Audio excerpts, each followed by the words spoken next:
Welcome back to Nightly Nonsense, where we try to make some sense out of the nonsense all around us, which is why we're in the book of Nehemiah. Nehemiah is all about all the nonsense around us. The whole book is about physical nonsense, physical destruction that had happened in Jerusalem. It's about spiritual nonsense, how the enemy just was absolutely not wanting Jerusalem to be rebuilt and the temple to be rebuilt. It's about the emotional, relational toll that this took on Nehemiah. Right? A whole bunch of nonsense that you and I face all the time in this world.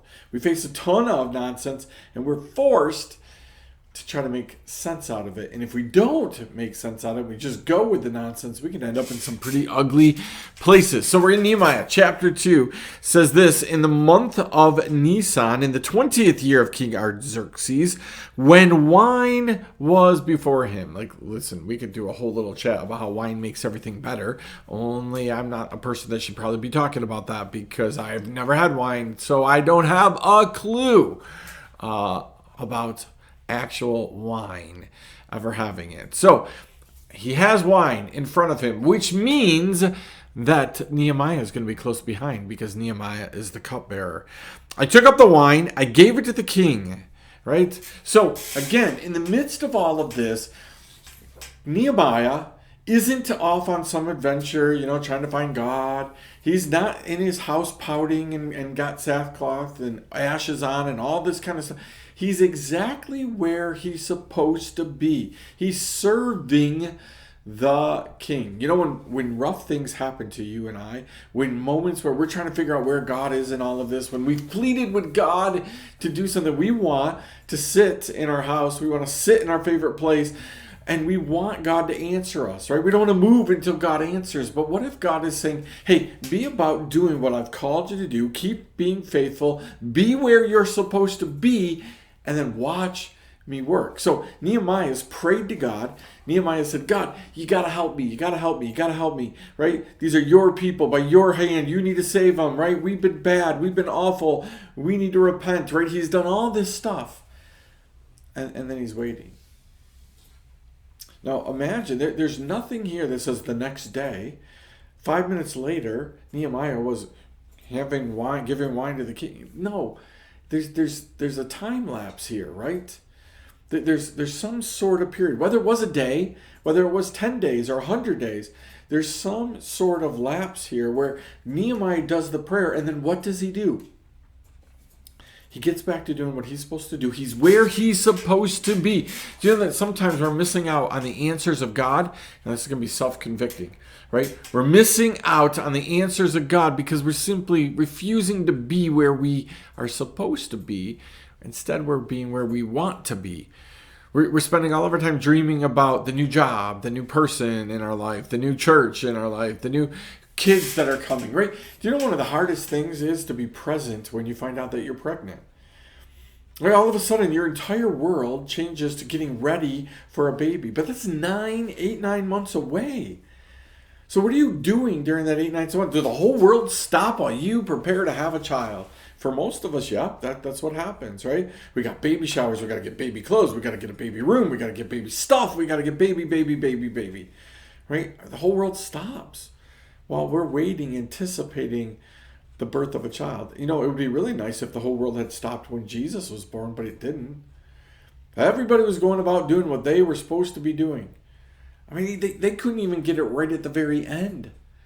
Right? The innkeeper said, yeah, nope, we don't have any room, which is translated. Joseph's family decided that they weren't going to take care of Joseph, probably because Mary was pregnant. Right? So we look at this and we say, are you where you're supposed to be? Are you still going to work when you just won the lottery? Are you still going to work when you've given your 2-week notice? Right? Are you still showing up? Are you still doing the same things? Are you still active in what God has called you to do up until he tells you things have changed? It's funny. Saul didn't get this whole respite period, right? Saul was on his way to Damascus to destroy Christians when God called him. And then all of a sudden his life changed, but Saul was doing what he was supposed to be doing at that moment, what he thought he should do.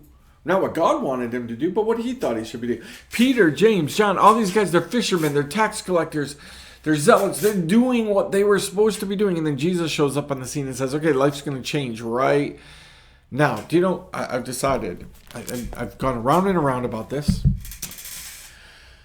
I hate surprises. I really, really hate surprises. I really, really dislike surprises. I don't think I could say that enough, right? I dislike surprises mostly because I'm always afraid of letting people down in my reaction. I am a people pleaser. This has been the problem. The problem is you give me something and I feel like I ought to be over the moon about it. But when you give it to me, how you give it to me, where you give it to me, and if I really need it, all playing a part. And I look at it and immediately my first thing is like, well, what am I ever going to do with this? Or you obviously have no idea that I live on a hobby farm when you gave me those or that, or like this kind of stuff, right? Happens all the time. You don't know that we get 200 inches of snow in the winter, right? You don't know certain things. So you buy something, and I'm always afraid of letting people down. So the antidote for surprises is don't be surprised. Let people tell you ahead of time.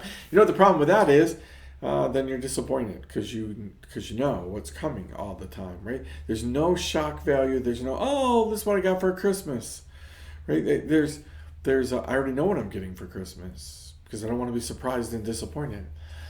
But somewhere in the middle of this whole battle has been me going, God, I don't like surprises, and you know that I react poorly to surprises. So could you tell me ahead of time what you're doing in my life and what's going to happen? Sometimes God's very gracious in that, and he actually tells us ahead of time how he's working, what he's going to do, how he's going to do it, with whom he's going to do it, all these things. But you know what the problem with that is? Then you have to wait. So right now on Nightly Nonsense, I would like to make a bold declaration.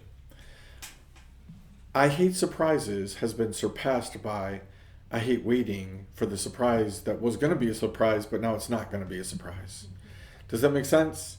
Like, I'd almost rather have surprises. I've decided I definitively would rather have surprises than wait for those things that would have been surprises, but I had to know ahead of time so that I didn't overreact. And God must be up in heaven right now going, see, if you just relax a little bit, none of this would be a problem. But because you have to control everything, there's a problem here, right?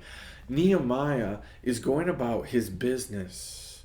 He's going to be surprised by God on this day, right? This day, God's going to say, hey, I decided to answer your prayer. You understand that's how God works right now.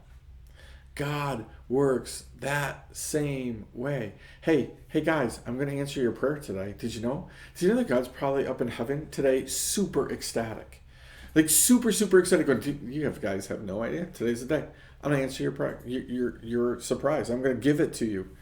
All of a sudden, you're going to get that financial thing. You're going to get that relationship. You're going to get that baby. You're going to get food that you need. You're going to get whatever. Today's the day I'm going to answer your prayer request. Healing's coming. Here's the flip side of that. God works in his timing because he's putting it all together. God's not just preparing Nehemiah for his surprise. He's preparing Jerusalem for their surprise. He's preparing a king for his surprise. It's all got to come together. We only think about our part of it. But God says, Annie, it's all got to come together. Do you understand all?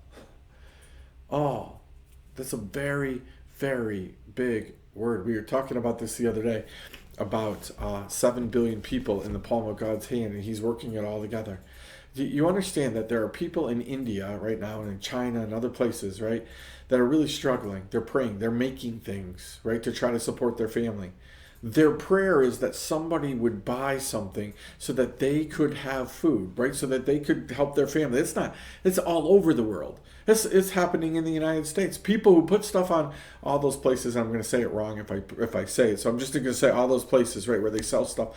And they're putting it on there and they're praying that God would use this as the opportunity to supply enough money for their kids to get braces or their this or surgery or this or this or this or just have some food. And do you know that in our world today that you see that and you're the answer to that prayer? Did you ever think about that? Now, you might be a shopaholic, but do you also know that you might be an answer, specific answer? Do you think, do you think it's by accident that things show up out of the blue? Things that you might want. No, God's timing. He's putting it all together, and he's saying, you know what? This person overseas is going to see this video at just the right time, and their life is going to be changed by it. I'm laying this on your heart today. You don't even know why you're saying it, but I'm getting you ready for what's coming. Hey, we made it through one verse. One verse, all super self-convicting on me. This whole video wasn't even for anybody but me, right? So, I'm going to come back next time on Nightly Nonsense. We're going to continue on the story of Nehemiah. See how God puts one and one together and actually gets two. See you next time, Nightly Nonsense.